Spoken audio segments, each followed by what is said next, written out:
Okay, so hi guys, this is the next video for you on hybridization.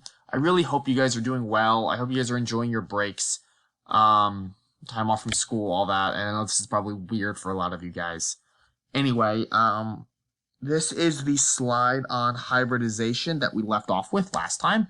So remember, I showed you the little trick that your electron domain is going to be one more than your hybrid orbitals. So two domains, you're going to get sp, 3 you're going to get sp2, 4 sp3, and then you have your molecular geometries. These should look familiar at this point, right? So we're going to switch gears a little bit and start talking about multiple bonds. Okay. So a sigma bond is the first one. Sigma is the Greek letter, sigma, right? Is a bond in which the shared electron density is concentrated directly along the internuclear axis between the two nuclei involved in bonding. That's a lot. What is that really saying? Well, it's pretty much saying that there's a bridge. That a sigma bond is a bridge that directly connects the two nuclei to each other. So if you could shrink down smaller than an atom, smaller than this bond, you could walk along the sigma bond from one to the other. Maybe if you guys want to work on that over your break, perfect super shrinking, might be something fun to do. I don't know. Anyway, you can walk from one to the other. It's a very straight linear bond, okay? So the density is concentrated along this axis between the two nuclei involved in bonding. So it's a straight line, it's a bridge. Your double and triple bonds are pi bonds. You should remember this from geometry class, right? Pi is simply a Greek letter. Why they picked these letters, I don't know. There's probably a reason. So a pi bond forms from the sideways overlap of p orbitals, resulting in regions of electron density that are connected above and below the plane of the molecule. So this is our double bond. So all that means is it's a sideways overlap. So they're sideways. And they're above and below the plane of the molecule. So your sigma bond is here. Your pi bonds are above and they're below. All right. Now, this is one p orbital, and this is another p orbital, right? Because remember, they have those balloons that form, right? They have the x, the y, and the z. So this is our pi bond. So an example is ethylene. Okay, this is C2H4. It has 3 electron domains each, right? 1, 2, 3. 1, 2, 3. So each carbon has 3 electron domains, right? Because there really isn't a central atom because it's an even number. So we're going to have sp2 hybridization. So remember what that means. One of these electrons gets bumped up. So we hybridize. We have 3 electrons in the sp2 range and 1 in the 2p range.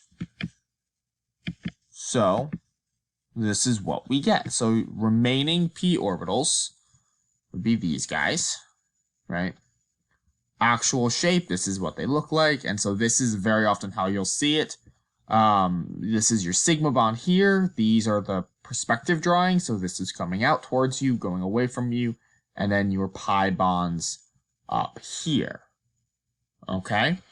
So what do you notice? Well, you should maybe notice sp2 double bond. Okay? sp2 double bond. Hopefully you saw that. All right? So a double bond essentially can be simplified as 1 sigma and 1 pi bond. Sigma, pi. This is 1 pi bond because you have, it's only 2 of the p orbitals involved. And remember, they are lobe shaped. This is a P and a P, so it's still one bond, even though it looks like it's two. It's not a triple bond. We haven't gotten to that yet. All right, so you may be tempted to think, oh, 1, 2, 3, it's a triple. No, it's 1, and those are 2. Okay? Acetylene is a triple bond. So acetylene is, you guys may have heard of that if any of you does anything with welding. An acetylene torch is this, okay? This would also be called ethylene, okay? Would be its technical name, some fun factor, but most people know it as acetylene. So it has 2 electron domains, 1, 2. And then for this carbon, 1, 2. Okay, so this is a 2 for this carbon. This is a 2 for that carbon. So if it has 2 electron domains, it's going to be sp hybridized. All right. And this is what we end up with. So remember, we promote an electron. We hybridize the sp. We have 2 p orbitals left over. Okay? And this is, you should be familiar with these drawings by now, right? This is going to be our hybridized orbitals. These are our unused p orbitals. Okay? So this is a triple bond, 1 sigma bond and 2 pi bonds. And now you have them going off to the side. So your original, you had it up and down, and now you have left to right. So it almost looks like hot dogs, right? These maybe look like hot dog buns or hot dog rolls, depending. And they're kind of encompassing this sigma bond right here. And so, of course, remember, these are electron clouds. These are probabilities, right? So these don't exist. These are those wave functions that we calculate using very fancy calculus, all right? So if we look at some examples, how many pi bonds or sigma bonds are each of the following? Describe the hybridization of each carbon atom. Okay, so this carbon atom has 4 electron domains, right? 1, 2, 3, and 4. So it's tetrahedral, right? And they're all single bonds. So they're all going to be sigma bonds. So its hybridization, oh, sorry, they're doing the next one here. Sorry about that. So B, okay, this one, you have 5 sigma bonds, 1, 2, 3, 4, and 5 here. Okay, and then 1 pi bond. So remember, you're in a double bond, 1 bond is going to be your sigma and 1 is going to be your pi.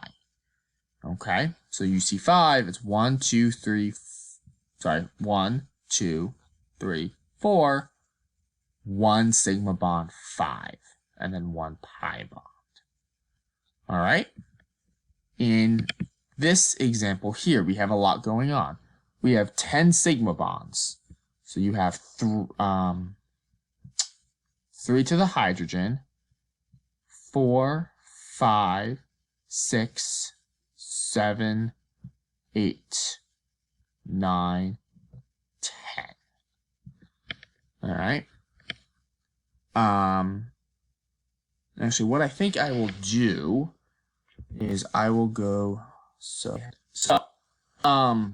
if we look at this guy, right, I counted 10 for you, 3 right here, 4, 5, 6, 7, 8, 9, 10. And we have 3 pi bonds, 1 here and 2 here, right? Hopefully you guys can see that. If you need to pause the video and count, make sure you have the count that I have. All right, so if we look at the hybridization, this is sp3 hybridized. So we have 3 pi bonds, N1, or sorry, excuse me, no, 3 p orbitals with the s orbital. If we look at option B, sp2, sp2. If you look at option 3, sp3, sp2, sp2, sp, and sp. All right. Now, can you take anything? Is this information helpful for you in any way in terms of making sense of what's going on here? I don't know. Maybe, hopefully. So let's take a look, right? So you have 1 pi bond, you're going to be at sp2. You have 2 pi bonds, you're going to be at sp. So you should look and see the addition of a bond lowers your hybridization. You go from 3 to 2 to 1. Keep that in mind. That will help you on problems when you're not sure. Look at the number of pi bonds and lower it by 1 for each time. Right? So because we have 4 sigma bonds in this guy, we're at sp3. This guy, we have 2 bonds, a sigma and a pi, we're at sp2. Same thing, and then 3, we're at sp. All right? Keep that in mind. Hopefully that's helpful. So that is the end of that in terms of sigma and pi bonds. There's this other concept called molecular orbital theory,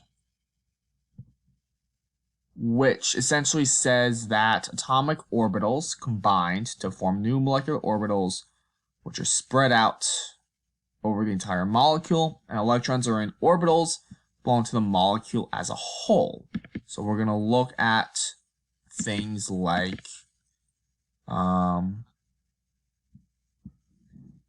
this. Okay, so they're wave functions again, and so this is getting into, hold on. So the last little bit of this is just about bonding orbitals and anti-bonding orbitals, and I'm not too concerned with that, quite honestly. But these anti-bonding orbitals exist. It just depends on the wave functions. And then the last little bit of this is delocalization, which is what we talked about with benzene. Okay, so if you look at benzene here, you have 2 options. You have the double bond between this one, or it shifts everything over by 1. This one, this one, and this one. So each carbon atom has 3 electron domains. So they're all going to be sp2 hybridized. And this is what it looks like. Okay, and so what actually happens is the electrons are spread out partially over all 6 carbons. So that is the end of hybridization and multiple bonding, VSEPR molecular geometry. I really do hope that this is making sense for you guys. This is a tricky unit.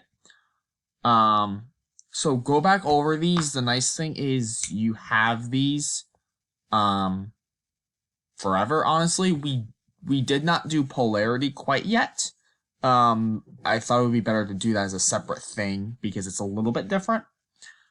Yeah, so make sure you're keeping up with your homework for my class and for all of your other classes too. Okay? And that's it. All right. I really hope that this keeps going well. As always, email me if you have questions. All right. Have a good night, guys.